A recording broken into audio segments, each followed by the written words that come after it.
الحاجة الحانوت تاعك هذا هي كونطرول برك التيندات.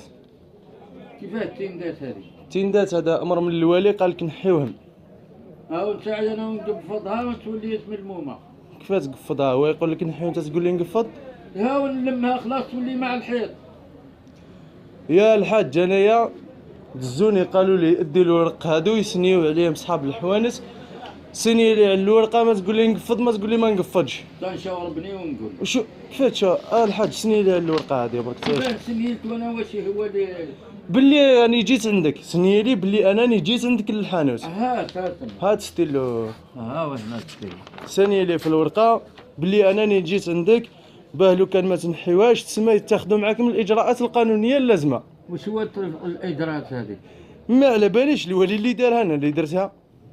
يا وانا نقفضها تاعي يقولوا سني لي الحاج برك وقفضها على روحك.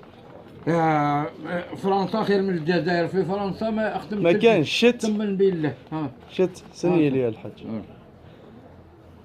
فرنسا ولا الجزائر هذه؟ يا سيدي الناس بكل درتيهم هكذا. الناس بكل الحاج ندور عليهم الحوايج وكيفاه بكل. كيقولوا لك؟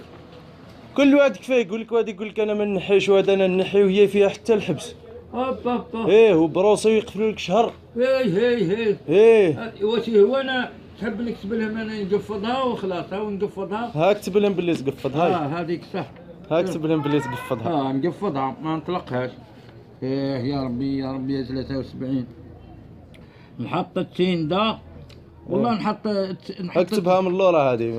هنا هاي اللي هنا منين الكاشي هذا. روح لا اله الا الله محمد رسول الله. نكتبها منا والله. اكتب منها منين تعرف. نكتب برك. اكتب برك.